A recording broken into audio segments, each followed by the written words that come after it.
Overall, I wish that there was more overtime. Hello. Welcome to another episode So, Cornback Kings Talk, and this is a week in a nutshell. Let's get started. And let's hop into this week for real. Welcome back to another week in a nutshell. Thank you for watching me on YouTube or listening to the following audio networks: Apple, Spotify, Deezer, Stitcher, Amazon, Google, iHeart, you name it, I'm likely on it. Kings lose 6-1 to Seattle, and outside of a nice Arthur Calliot power play goal, which the power play has been looking really nice, it overshadowed that Seattle just played their game and just were back to basics. They should game. They took all the momentum after the second Seattle goal and just took it.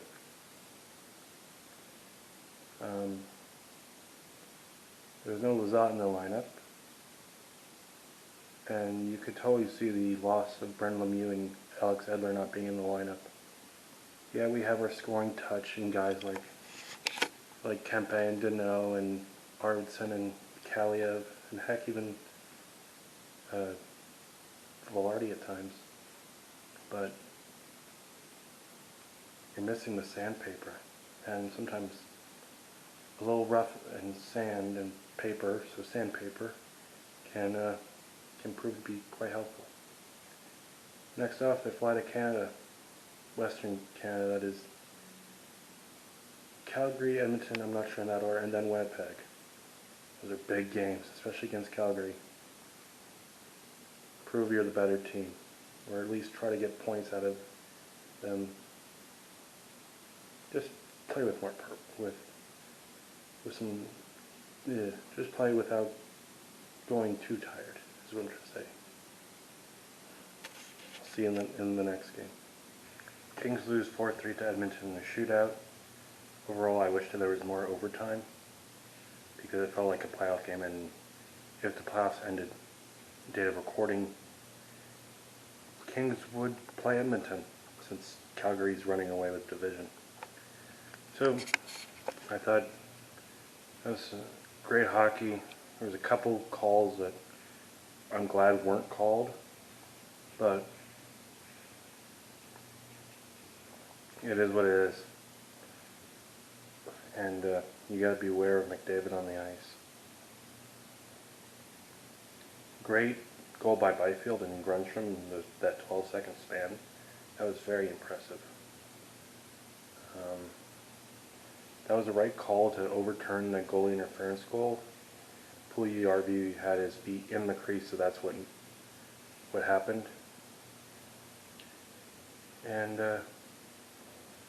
going with 7D was a risky move, but he did some job. But I actually wished there was Blake Lizotte there, and who's out with an injury. And sounds like Anderson Dolan's coming up. I heard Stetcher was a bit dinged up, so luckily we don't have to replace D right now because Edler's back. So I guess he took the last couple games off as a conditioning problem. He just needed to get up to speed, and that he needed to ease back in. Who knows? Calgary's next day, so when I'm recording. Let's just go on to that game. Kings beat the Flames 3-2 in a shootout. It was nice to see Elias Anderson get an opportunity in the shootout and then eventually score the game-winning shootout goal. He's very good when he plays, but I expect more. I thought it was great for both Arvidsson and Iafallo to get off the monkey off their backs. So it was a great goal, both of them, on Jakob Markstrom. And Peterson did his job outside of a couple goals. It was pretty simple. Next up is Winnipeg, and that's, I believe, the last visit to Canada until I think we go to Vancouver for the end of the year. I'm not 100% sure. But Winnipeg is tough, like any other team. we got some good players and some other good players, so you gotta be good, and hopefully we see someone back. It just sucks that all these injuries pile up and pile up, but hey, at least get healthy now before the playoffs, and we still have no word on Lazat or Dowdy, or even when Lemieux's coming back. I heard he got a setback.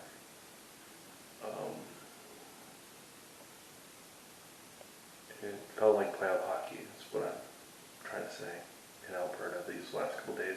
They got 3 out of possible 4 points, so I'm pleased, not excited, not over the moon. If it was 4 out of 4, I would be very happy. But 3 out of 4 is pretty nice too. I'll just go into the Winnipeg game. Let's just go. Welcome back to another episode of the Week in a Nutshell. Kings win 3-2, and it's a great team win.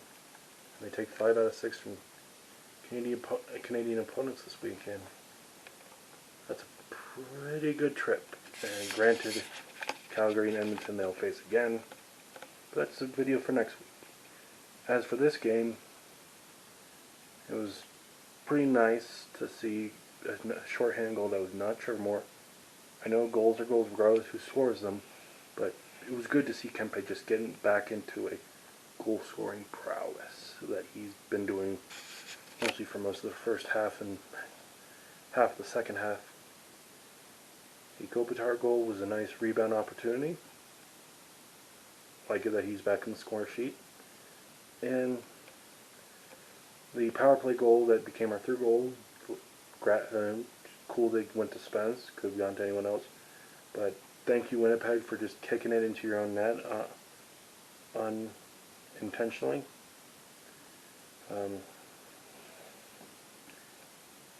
Cal did a great job. He stopped pucks outside those 2 Winnipeg goals. And I was looking, and it's a pretty nice number 1, number 2 center combo where we have Kopitar and Phil Deneau, and then heck, in the years to come, Quentin Byfield might happen. So it's just going to be great defensively fundamentals that are going to be on the ice. I do miss Lazat's energy, and I do miss Lemieux's physicality. Hopefully they can get healthy soon. And we still have no clue on how Brown, Roy, or Dowdy, or even Mikey Anderson are going to be. So we'll just gotta wait and see.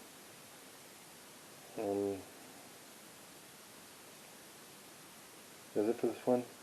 Thank you for watching and listening. If you're watching on YouTube, you know to like, subscribe, share the link, turn on post notification squads. If you're listening to either on Apple, iHeart, Deezer, Spotify, Stitcher, Amazon, Google, you name it, I'm likely on it. Thank you. Just give thumbs up, rate, and review, and share with all your peeps. I'll see you in another video. Goodbye.